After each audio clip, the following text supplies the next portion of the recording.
So Count Dankula recently did a Mad Lads episode on Murder Incorporated, and I wanted to talk about part of their history that he didn't mention, namely political terrorism against right-wing groups in the 1930s USA that were supported by American judges, congressmen, perhaps even the head of the FBI.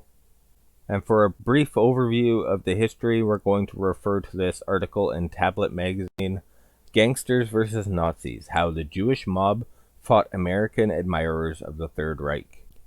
Emboldened by Hitler's rise to power in Germany in 1933 and fueled by the Great Depression, anti-Semitism increased through the United States, and over 100 anti-Semitic organizations sprung up across the country. They had names like Friends of New Germany, the Silver Shirts, Defenders of the Christian Faith, the Christian Front, and Knights of the White Camellia, among others.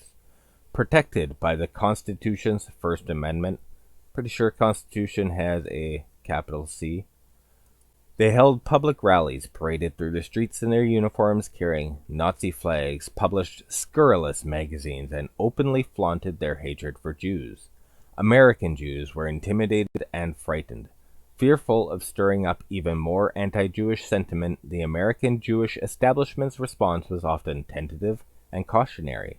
They worried what happened in Germany, home to Europe's elite Jewish community, could easily happen in America. One group of American Jews who had no compunctions about meeting the anti-Semites head-on were Jewish gangsters. Not bound by conventional rules and constitutional legalities, they took direct and violent action against the Jew haters. Nazi Bund rallies in New York City in the late 1930s created a terrible dilemma for the city's Jewish leaders. With 20,000 members, the Nazi Bund was the largest anti-Semitic group in the nation. They organized large public rallies and marched to drum beats wearing brown shirts and swastikas and carrying Nazi flags. Jewish leaders wanted the meeting stopped, but could not do so legally. Nathan Perlman, a judge and former Republican congressman, was one Jewish leader who believed that the Jews should demonstrate more militancy. In 1935, he surreptitiously contacted Meyer Lansky, a leading organized crime figure born on the 4th of July, and asked him to help. Lansky related to me what followed. You'll remember from the Mad Lads video that Meyer Lansky is one of the founders of Murder Incorporated. With Jewish mobsters Bugsy Siegel and Mayor Lansky playing founding roles alongside Luciano, the syndicate was mainly Jewish-Italian. Perlman assured Lansky that money and legal assistance would be put at his disposal. The only stipulation was that no Nazis be killed. They could be beaten up, but not terminated. Lansky reluctantly agreed. No killing. Always very sensitive about anti-Semitism, Lansky was acutely aware of what the Nazis were doing to Jews. I was a Jew, and I felt for those Jews in Europe who were suffering. They were my brothers. Lansky refused the judge's offer of money and assistance, but he did make one request. He asked Perlman to ensure that after he went into action, he would not be criticized by the Jewish press. Does he control the media or something? The judge promised to do what he could. Lansky rounded up some of his tough associates and went around New York disrupting Nazi meetings. Young Jews not connected to him or the rackets also volunteered to help, and Lansky and others taught them how to use their fists and handle themselves in a fight. Lansky's crews worked very professionally. Nazi arms, legs, and ribs were broken, and skulls were cracked. But no one died, according to them. The attacks continued for more than a year, and Lansky earned quite the reputation for doing this work. Lansky later described to an Israeli journalist one of the onslaughts in Yorkville, the German neighborhood in northeast Manhattan. We got there in the evening and found several hundred people dressed in their brown shirts. The stage was decorated with a swastika and pictures of Hitler. The speaker started ranting. There were only 15 of us, but we went into action. We attacked them in the hall and threw some of them out the windows. There were fistfights all over the place. Most of the Nazis panicked and ran out. We chased them and beat them up, and some of them were out of action for months. Yes, it was violence. We wanted to teach them a lesson. We wanted to show them that Jews would not always sit back and accept insults. Believe me, if this was the other way around, we'd still be hearing about it today. It would be part of the curriculum in schools. Reflecting on his role in these episodes to me, he fumed that he helped the Jewish community, but all he got for his trouble was abuse. He believed that the city's Jewish leaders were pleased with his actions, but they failed to stop the Jewish press from condemning him. When the newspapers reported on the anti-Bund incidents, they referred to Lansky and his friends as the Jewish gangsters. This infuriated him. The head of Murder Inc. and the commission, he didn't want to be referred to as a gangster. They wanted the Nazis taken care of, but were afraid to do the job themselves, he said, and I did it for them. And when it was over, they called me a gangster. No one ever called me a gangster until Rabbi Wise and the Jewish leaders called me that. Judd Teller, a reporter from the New York Jewish Daily, relates how he met one day with several men who said they were from Murder Incorporated and wanted a list of Nazi bastards who should be rubbed out. But hey, they totally didn't kill anybody. Teller took the request to Jewish communal leaders. They told Teller that if the plan would be put into motion, the police would be informed promptly.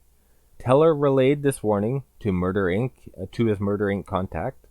Upon hearing this, the mobster angrily replied, "Tell them to keep their shirts on. Okay, we won't ice the bodies, we won't murder them, only marinate them." According to Teller, this is exactly what they did. Once again, according to the guy involved in the plan, they didn't kill anybody.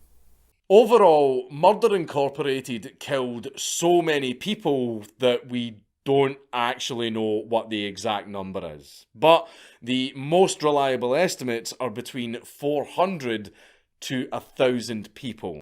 He said the attacks by Jewish mobsters was sufficient marination to drastically reduce attendance at the Nazi Bund meetings and discourage Bundists from appearing in uniform singly in the streets. After a series of attacks, the Bundists protested having their meetings violently broken up and asked Mayor Fiorello LaGuardia for protection from the Jewish mobsters. LaGuardia agreed under certain conditions. The Bundists could not wear their uniforms, sing their songs, display the swastika and Nazi flag, and could not march to beating drums. So much for the First Amendment. The Bundists agreed to his terms. LaGuardia confined their parades to Yorkville and assigned Jewish and African American policemen to patrol the route. Thereafter, any Nazi dignitary passing through New York was assured a mixed Jewish and black bodyguard detail, which explains how the attacks were allowed to continue. There'll be more about the co-option of the police in this article and in another article we'll look at later. The Nazi Bund was also active across the river in Newark, New Jersey, which had a large German-American community. As a Jew, Abner Longy Zwillman, who bossed the rackets in that city, was not about to let the Nazis operate with impunity in his territory. Yeah, they're totally not gangsters, though. In 1934, he turned to Nat Arno. This is a year after Hitler was elected? He turned to Nat Arno, a Jewish ex-prizefighter, and asked him to organize an anti-Nazi group. Arno recruited tough Newark Jews and ex-boxers, and the group called itself the Minutemen. They borrowed the name from the Minutemen of Revolutionary War fame. The original Minutemen got their name because they were expected to be ready to fight the British at a minute's notice. Newark's Jewish Minutemen wanted to emulate them in their fight against the Nazis. The Minutemen saw to it that no Nazi Bund meetings would be held in the New Jersey area, particularly in Newark and the small towns surrounding it. Arno and his men monitored the movement of the Nazis. After finding out where their meetings were held, would break them up. Arno had financial and political support in these forays from Longy Zwillman. In those days, Longy controlled Newark's police. Whenever the Bund met, the police informed Longy of the time and place and conveniently abandoned their posts so the Nazis were left unguarded. With Zwillman's encouragement, one of his prime enforcers, Max Putty Heinz, joined the group. The Minutemen's most famous exploit occurred in Schwabenhall on Springfield Avenue, bordering the German neighborhood in Irvington. According to Heinz, the Nazi scumbags were meeting one night on the second floor. Nat Arno and I went upstairs and threw stink bombs into the room where the creeps were. We'll see later too, it wasn't just stink bombs, it was actual bombs or perhaps fire bombs. As they came running out of the room, running from the horrible odor of the stink bombs, and running down the steps to escape to go into the street to escape, our boys were waiting with bats and iron bars. It was like running a gauntlet. Our boys were lined up on both sides, and we started hitting, aiming for their heads and any other parts of their bodies with our bats and iron bars. The Nazis were screaming blue murder. It was one of the most happy moments of my life. It was too bad we didn't kill them all. In other places, we couldn't get inside, so we smashed windows and destroyed their cars, which were parked outside. The Nazis begged for police help and protection. However, the police favored us. Hesche Wiener, another participant in the fracas, remembers that one of the Nazis who came running down the stairs had the indiscretion to shout Heil, and was met by a chorus of iron pipes. Wiener claims that after this attack, I never heard of any more bun meetings by the Nazis in our area. In Chicago, blonde and blue-eyed Herb Bryn, who worked as a crime reporter for the city press, joined the local Nazi party as a spy for the Anti-Defamation League of the B'nai B'rith. He told me, I joined the Nazi party at the Hausvaterland on Western Avenue across from Riverview Park. It was a hotbed of Nazi activity, he recalled. From 1938 through 1939, Bryn kept the ADL informed about Nazi activities. What the ADL did not know was that he fed information about Nazi marches and rallies to Jewish gangsters. I marched with the Nazis, said Bryn, but I came back later with Jewish gangs and we beat them up good. Minneapolis, Minnesota was also a center of anti-Semitism during the 1930s, except here the problem was William Dudley Pelley's pro-Nazi Silver Shirt Legion. A California native, Pelley was a former screenwriter, crime reporter, novelist, and magazine journalist. He hated President Roosevelt and wanted to rescue America from an international Jewish communist conspiracy. Pelley claimed he created the Silver Shirts to save America as Mussolini and his black shirt saved Italy, and as Hitler and his brown shirt saved Germany. Minneapolis had a long history of anti-Semitism and was one of the few American cities to bar Jews from service clubs such as the Rotaries, Kiwanis, and Lions, and civic welfare organizations. Because of Minneapolis's anti-Jewish tradition, Pelley felt it would be easy to gain a foothold there. At the time, the city's gambling czar was David Berman, an associate and sometimes rival of Isidor Kid Khan Blumenfeld, the head of an all-Jewish crime syndicate. According to Berman's daughter, Susan, Berman despised anti-Semites and determined to destroy the Silver Shirts. He found out where the Silver Shirts met and prepared his men for a raid. Meanwhile, he notified his men that the next time he heard about a meeting, they were going to break it up. A call came one evening to Berman's bookmaking operations at the Radisson Hotel. The caller informed Berman of a meeting of Silver Shirts at 8 o'clock that evening at the Elks Lodge. Berman immediately called his men. Be at the office at 7 p.m. and bring anybody and everything you've got, he said, and when his men arrived, Berman distributed brass knuckles and clubs. He and his men then drove in a convoy of Cadillacs to the Elks Lodge and waited for the right moment to attack. As soon as the Silver Shirt leader mounted the podium and began shouting for an end to all the Jewish bastards in the city, Berman's lookout signaled to him. Berman and his men charged through the door and began beating every Silver Shirt within reach. The meeting turned into pandemonium, with the audience screaming and running for the exits, followed by every Silver Shirt still able to stand. The attack lasted 10 minutes. When it was over, Berman, his suit covered with blood, took the microphone. This is a warning, he said in a cold, controlled voice. Anybody who says anything against Jews gets the same treatment. Only next time it will be worse. He then took out a pistol and fired a shot into the air. He and his men then left the hall. It took 2 more such attacks to frighten off the silver shirts. Berman and Blumenfeld paid off the police, and there were never any arrests connected with the incident. The silver shirts and Nazi bundists were also active on the West Coast, especially in Los Angeles. Although few in number, they were noisy and brazen and alarmed the city's Jewish community. During the height of Nazi activity in the summer of 1938, West Coast mobster Mickey Cohen was serving a short sentence in the Los Angeles County Jail.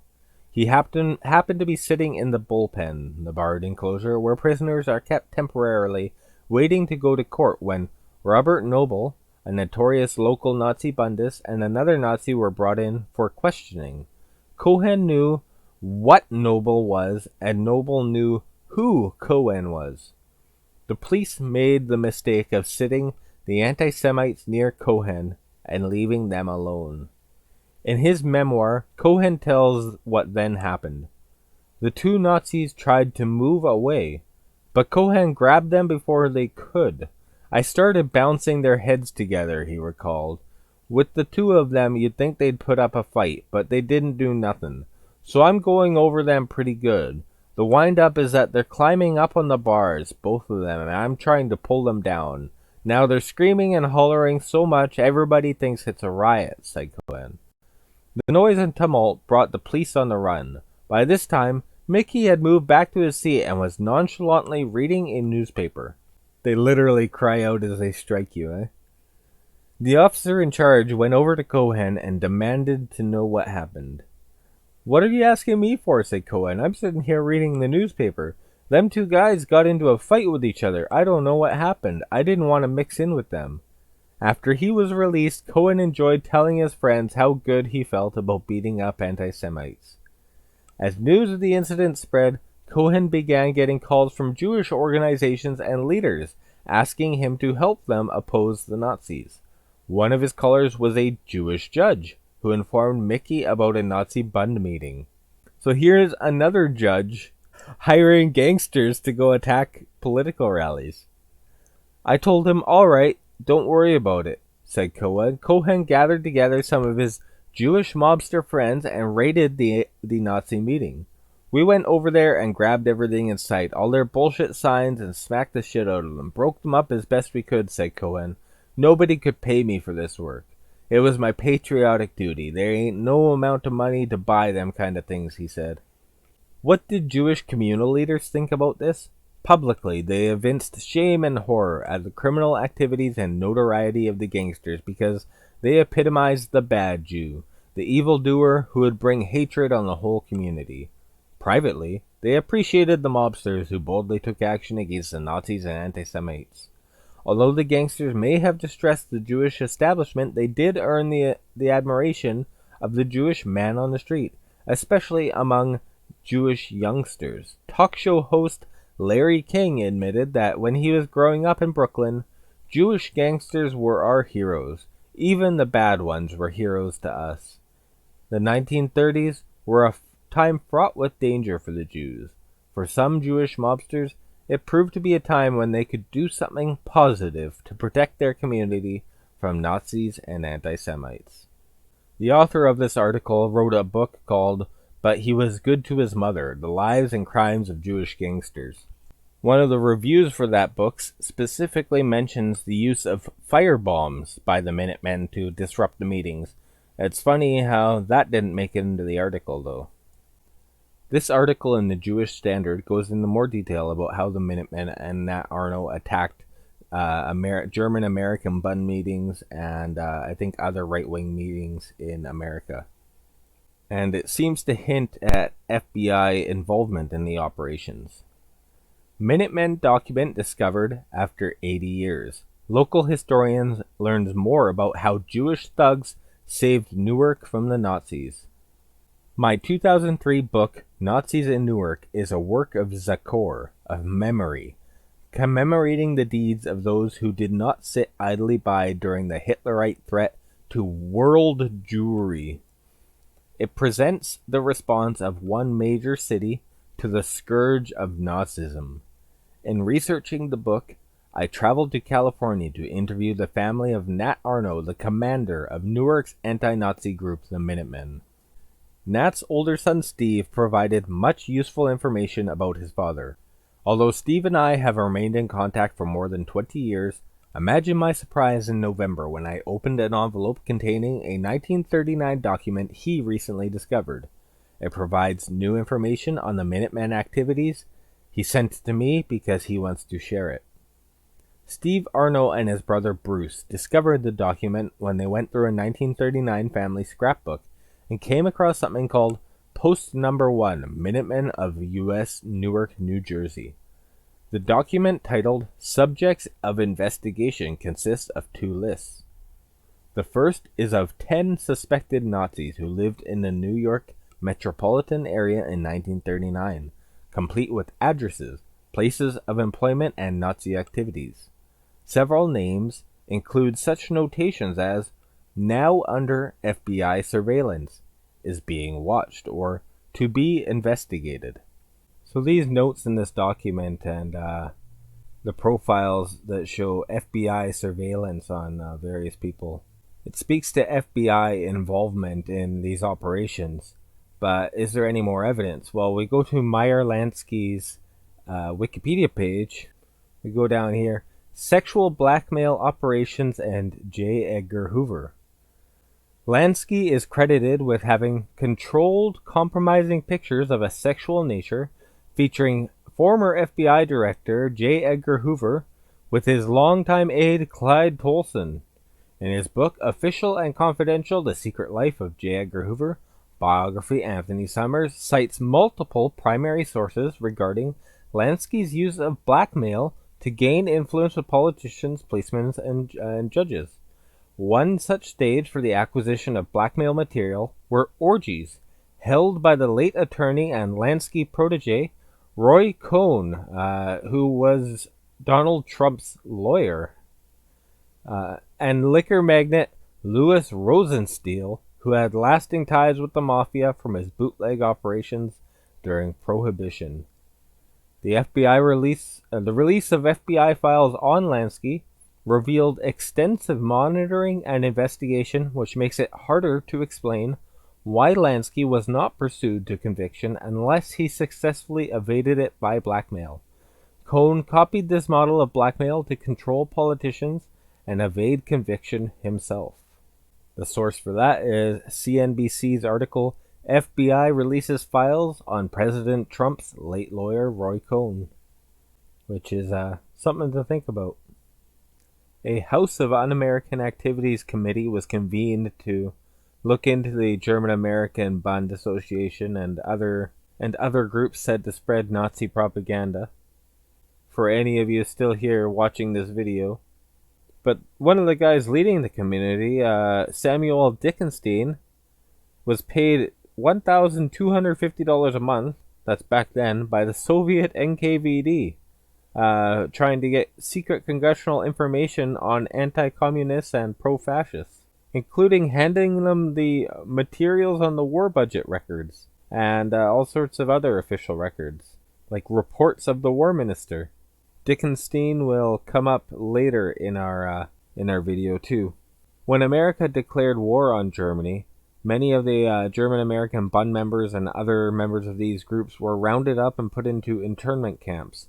In fact, more Germans were put into internment camps than Japanese, but we don't hear about that. Others, like the leader of the German-American Bund, Fritz Kuhn, were arrested and charged on rather dubious charges, only for, after serving their time in prison, to be interned, and then in turn extradited to Germany, only again to be arrested by Germany and imprisoned again by Germany, and held at Dachau, where he would be sentenced in the absence of both himself, a lawyer, or witnesses. The second list is of 11 persons active in the Christian Front, a rabidly anti-Semitic organization Founded in New York City in 1938 in response to an article in Father Charles Coughlin's newspaper, Social Justice. Yeah, Social Justice magazine. I guess that's Horseshoe Theory in action. PBS has a series on Charles Coughlin I mean to listen to after this video. The group's stated purpose was to combat communism and return Christian concepts to America. Young Catholic and anti-communists and anti-Semites were brought into the Christian Front at street corner meetings. The group spread to Newark in 1939 and included members of the Newark Police Department. Early that year, the Christian Front had approximately 1,000 members in that city, according to a press release from Newark Police Inspector John A. Brady. Brady was an ally of Mayor Meyer Ellenstein and an enemy of the Front. The police admitted that many of their officers were Front members and asserted that they had a constitutional right to join the organization.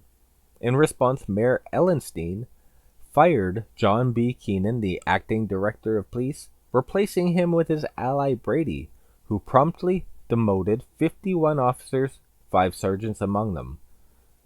You'll remember how the police would stand by and were paid off and all that from the last article? Yeah, well, that's how that happened. This presaged the end of Front activities in Newark. The city's Jewish Weekly applauded the move. Now we're skipping forward a few paragraphs. The initial defeat of the Nazis in the Munich beer hall pushed in 1923 created a stream of Nazi-sympathizing emigrants from Germany to American cities with large German populations, among them Newark and Irvington. The new arrivals remained quiescent at first. Some joined German-American civic groups. With the rise of Hitler, they became a fifth column and tried to wrest control of those groups. On orders from Germany, they formed the first Nazi organization in America, Friends of the New Germany. By March 1933, the Friends were active in Newark and Irvington.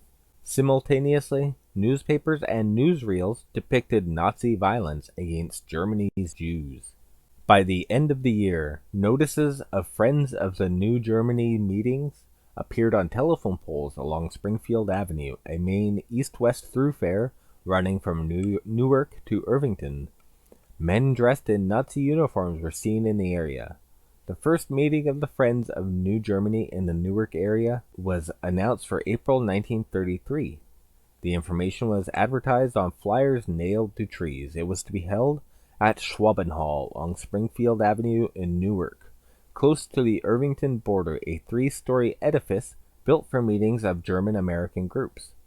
The street was lined with retail stores. Most were owned by Jews, but some belonged to German-Americans. Tenement houses lined the streets crossing Springfield Avenue. Again, most of them were home to Jews, but some German-Americans lived there as well.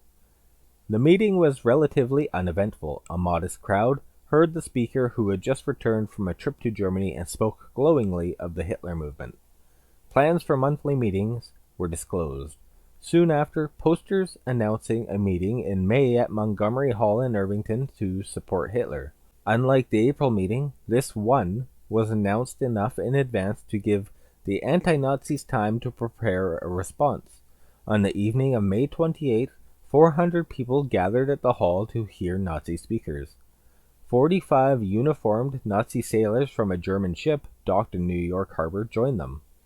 At 8:30, a fleet of taxis arrived carrying more than 40 members and supporters of Newark's Young Communist League. Some unfurled banners denouncing Hitler.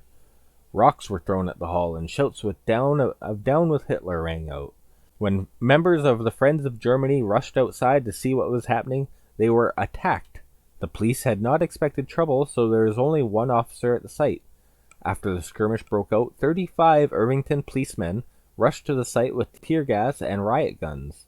Police broke up the melee and arrested 2 communists who were charged with disorderly conduct. This was the last time communists led the way. After May 28th, the Minutemen were the main protagonists against Nazism in the city. Nat Arno was a professional boxer with more than 120 bouts, most of them victories.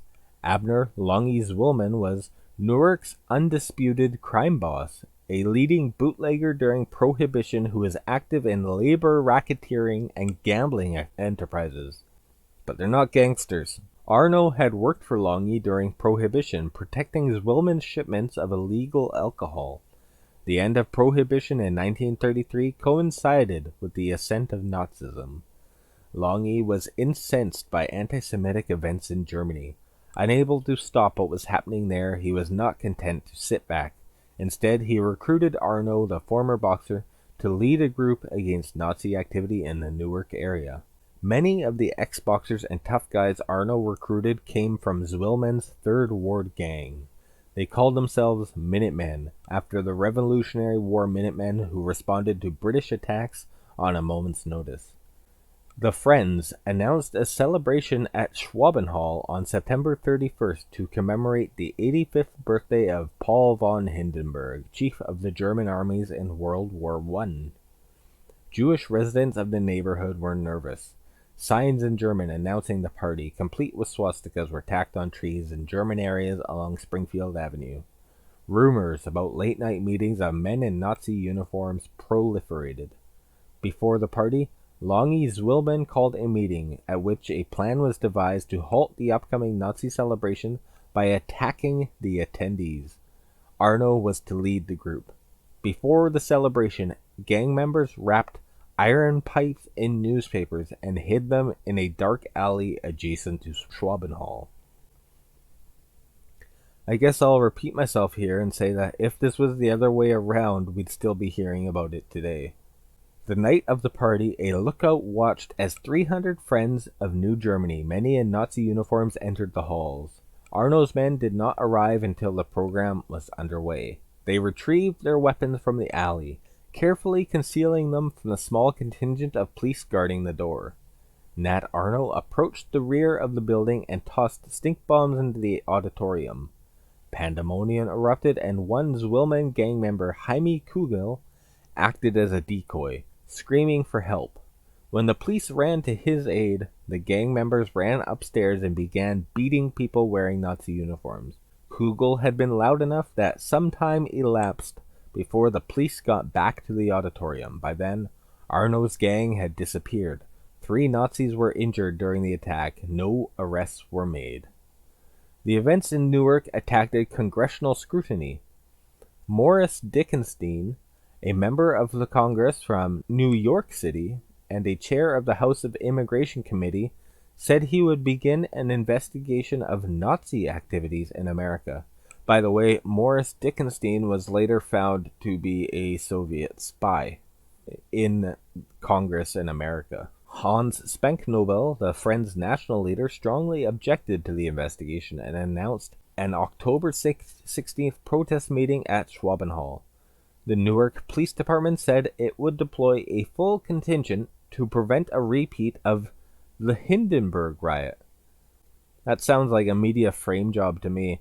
You know, not only was it not really a riot, it was an attack, essentially a terrorist attack, but it wasn't the Hindenburg or the Germans doing either. But there's the implicit connotations in the naming that, kind of puts the blame on them. The Friends said they would have their own guard unit there, and the publicity surrounding the October meeting was more extensive than for any other Nazi gathering in the metropolitan area. The stage was set for Newark to be the first major American battleground in the struggle against domestic Nazism. The meeting began on time, and Spenknobel was introduced, and brown-shirted Nazis gave him the stiff-armed Nazi salute. Speaking in German, Spenknobel claimed that Jews had been both socialist and communist leaders in Germany, and now they were enemies of the state. He compared Hitler to FDR, since both were having difficulties in having their programs enacted. The Friends, he claimed, were active in trying to stem anti-Nazi propaganda. They were pro-American, and no one in the hall had anything to fear from Dickenstein's investigation. They didn't know yet that he was a spy. After other remarks, he began to leave for another event. By now, More than 2,000 people surrounded Schwabenhall. Worse yet, Springfield Avenue was choked with sightseers driving up and down the street. More than 200 unruly anti-Nazis were on the scene. Police were ordered to use nightsticks and received reinforcements from 7 precincts. They drove their motorcycles on the sidewalks to disperse the protesters as the sound of police sirens filled the air. The speaker, Fritz Greibel, began to rail against Jews for bringing disorder to Germany. At that moment, Nat Arno struck.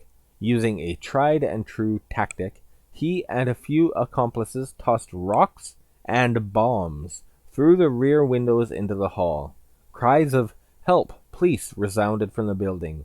The speaker and the Nazi guards pleaded for calm. Now, there's actually an audio recording of this incident. I remember hearing it years and years ago when I first heard about this stuff going on. And I've looked for over 2 hours, maybe 3 hours, and I cannot find this audio clip anymore. But essentially, it is what they say there. You hear a bunch of breaking glass, you hear women screaming, and you hear the speaker saying, "Please remain seated, don't commit any violence," telling people to stay calm, and there's a lot of breaking glass. I remember the name of the audio file or something about it specifically mentioning bricks too. Bricks, broken bottles, and breaking glass, something like that. I'll put the recording into a video on my second channel if anybody can find out where it is and link it or something like that, but it seems to be kind of lost to history at the moment. The police arrived quickly, finding the friends no longer in the mood to listen to speeches. They advised them to leave the building. And this is something you see today too. Police come up and say, "Oh, yeah, you should leave," but they give them no protection when they're leaving and run them right into a mob who's there to attack them. We've seen that many, many times in recent years. The fight spread to 12 blocks around Schwabenhall, and it raged until after midnight. Most of the injured were friends and their sympathizers. Many declined medical attention to avoid publicity. Only 3, the most seriously injured, were taken to hospitals. 7 people were arrested, 4 Minutemen and 2 Nazis. That adds up to 6. Who was the other one? Who knows? The riot was reported in all of the New York newspapers the next day, some on the front page. The New York Journal featured a bold-faced headline above its masthead proclaiming, "1,000 fight in Newark Nazi riot." Once again, it was the Hindenburg riot. Right now it's the Nazi riot when they get attacked by a mob. That's a riot that they committed. Some things never change, I guess, and media framing is one of them.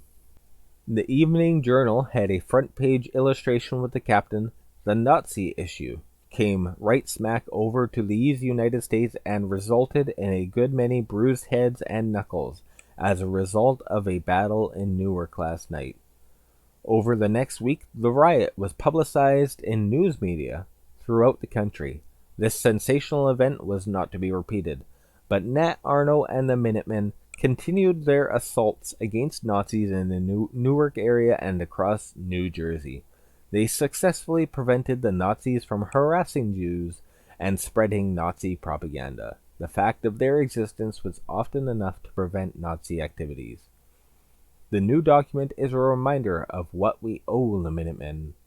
Nat Arno's son Steve wants us to recall their motto, "No ism but Americanism." And I suppose Judaism, right? It's as relevant today as it was in 1940. There's one more interesting bit I came across while I was looking into all this from My Jewish Learning, how the Jewish gangsters fought the Nazis. During the rise of Nazism and the foundation of Israel, notorious Jewish gangsters proved to be true supporters of their people. Most of this will just repeat stuff we've already covered, but we'll be looking into this part. When Israel was being founded between 1945 and 1948, however, they proved staunch defenders of their people, helping the Haganah in pre-state Israel. Jewish gangsters also helped establish Israel after the war. One famous example is a meeting in 1945 between Bugsy Siegel and Reuven Daphne, a Haganah, a precursor of the Israeli Defense Force emissary. Daphne was seeking funds and guns to help liberate Palestine from British rule. A mutual friend arranged for the two to meet. You mean to tell me Jews are fighting? Siegel asked. You mean fighting as in killing? Daphne responded in the affirmative. Siegel replied, I'm with you. For weeks, Daphne received suitcases from Siegel filled with $5 and $10 bills, $50,000 in all. When you look into that history, it's really shocking. It's amazing how Britain bends over backwards for a country that was founded through a campaign of terrorism and murder against its own troops. British troops were targeted by bombings and lynch mobs. And Palestinian civilians that the British had mandate over were used as hostages by artillery, massed artillery fire, saying if you don't leave, we're going to keep blowing up civilians. And for some reason, the killing of British troops by Israel's founding prime ministers is just kind of overlooked. It's forgotten about, ignored in history. Like we've seen in these articles today, it's funny how selective history can be. What is focused on that we should remember, and what is chosen to be forgotten. I wonder if there's a pattern there.